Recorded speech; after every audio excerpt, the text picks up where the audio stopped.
to get a character like Megan, how do you kind of prepare for her? Because she's so broken, and yet she uses that kind of internal kind of drama to kind of, but she uses her sexuality at the same time. It's like a really interesting kind of thing. So I'm just wondering, how do you kind of play with that when you got the role? Megan is a dichotomy. She's very vulnerable, but in the same sense, she's very strong. And I mean, I don't think there was any the preparation was between myself and the other actor and Tate. We had some opportunities to rehearse, and then everything else was really born on set. To then play off the scenes, because you guys have great scenes together. You know. Yeah.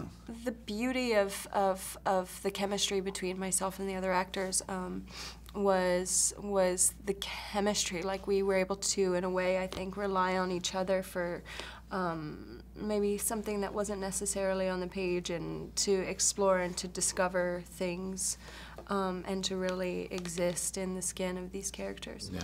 At some point, did it change for you? Because I'm curious, because it is, you read it on a paper and then you start the scene maybe as it kind of plays itself out. Was there any difference from what you guys thought in your head versus what was on the screen in terms of how your performances kind of... Well, I didn't read the book before I took on the role, so that gave me a total fresh perspective on the character, so there was nothing I needed to live up to or that I needed to match in a way.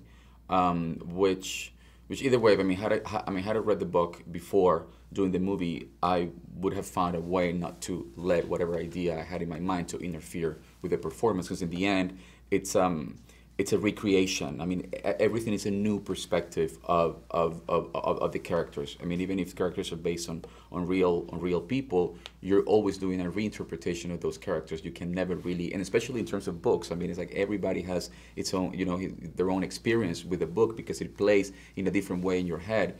But for us, we had a very strong script and an amazing director. Captain.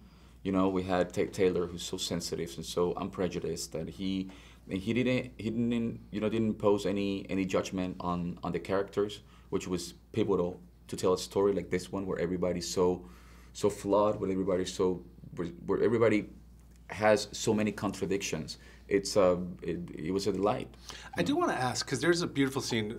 I wouldn't say beautiful, but there's a really nice scene. It's a really nice scene between the two of you where you try to play him a little bit by maybe doing something provocative and just kind of you're testing the grounds. And there's this really nice kind of, you know, you're testing him out. I'm just curious, what was that? Because you're a mirror, you know. And so I'm just curious, like, how do you kind of, what was it like to kind of play these long scenes? Because these are monologues for you, you know. And so how do you kind of, you know.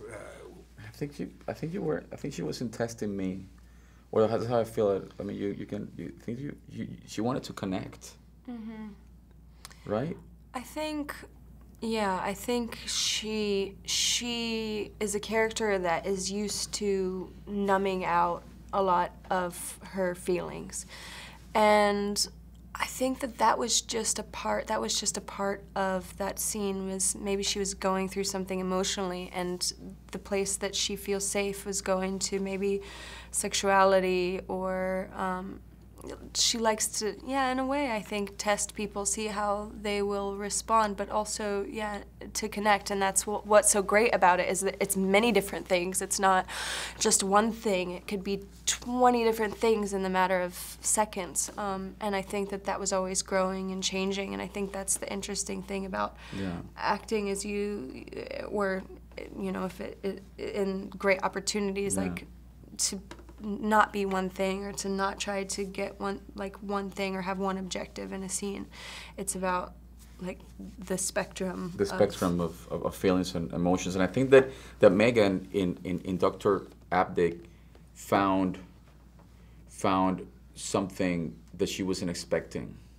I think that she, for various reasons, she uses sex as a way to connect, and Abdick wanted to really connect with her beyond that. So sex wasn't really necessary for her to connect to him. And I think that somehow, you know, impacts her or destabilizes her a little bit. But I do think it was sort of fun, the idea of they were living in this suburbia and there was a very attractive doctor. And that might have been just the initial plan, was just to go to fuck off with sorry, bad word, to go, you know, see what this guy was about. Yeah. And then she actually starts talking about some real things and her feelings and the things that she's experienced, and slowly this relationship begins to transform. Yeah, the table was turned. Yeah.